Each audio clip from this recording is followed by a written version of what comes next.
you've got Aaron Young, who had a great start to the season last year, and unfortunately had an injury that kind of kept him out for a good portion of the year. So he'll be coming back and leading those guys. But then you've got guys right behind him who've also played some football for us. So you've got Scott Bracey, Damon Philliott-Johnson, and at risk of not naming everybody and kind of leaving someone's feelings out, I'll stop there. But you've got a young group with a lot of potential, and they've taken great strides this offseason.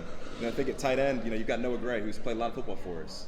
Even 2 years ago, I believe I actually threw my first touchdown pass to him. So it's something that we've had good chemistry, I believe, for the last few years, and then the guys behind them have been working hard as well. Mark Birmingham, Jake Marwedes, Amari Ellis, and then at running back, I mentioned kind of in there before. It's hard to think of a better duo than Britton Brown and Deion Jackson, and then you've got young guys to supplement that in the backside with Mateo Durant and Marvin Hubbard. So I think we're very deep at running back and a lot of playmakers. And then up front on the offensive line, it's great to have 3 guys returning. You've got Jack Bullaball kind of maintaining the center position. You've got great guard depth with Rock Chambers, Zach Baker, and Julian Santos.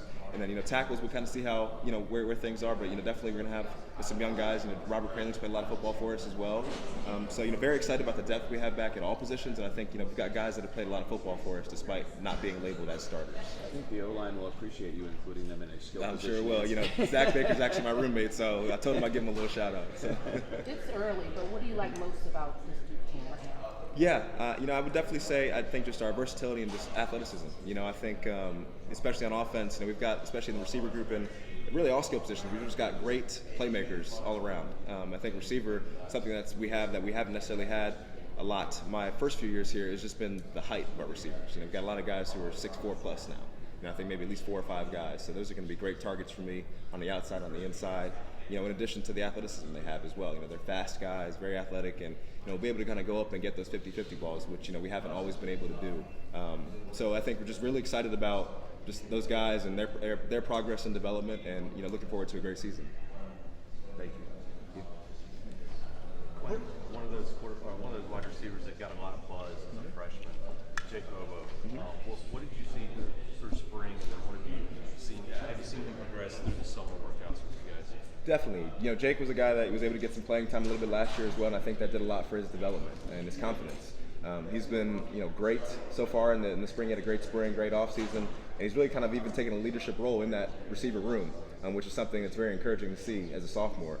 So he's one of the hardest working guys we have on the team, and just his dedication to football is definitely, very encouraging to see as well. So, Jake and along with a lot of other guys too, they have a lot of potential, and hopefully it'll translate to the field, and we certainly believe it will. What do you think created the buzz from him, and strictly from a playing standpoint? What makes him kind of the guy that's got that possibility to be pretty special in his career? Right. So Jake, obviously he's got great height. You can't teach height.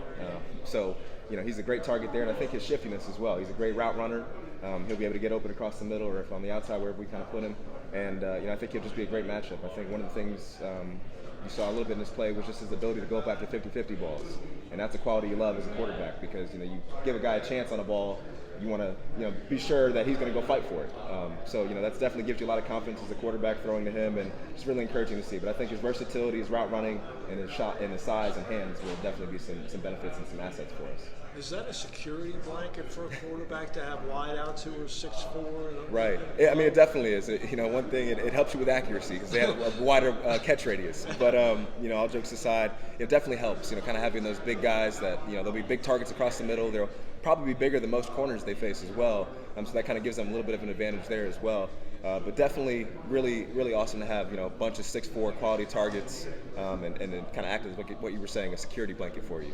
Plus with Jackson and running back too, I guess, is a new starting quarterback when you not only have the receivers, but also you've got a proven commodity running back. How much does that kind of help the process there for you? It helps a lot. I mean, I think one thing Coach Roper and Coach Cutcliffe always say is running game is a quarterback's best friend. Because if the running game is running well, then the passing game will open up for you, and vice versa.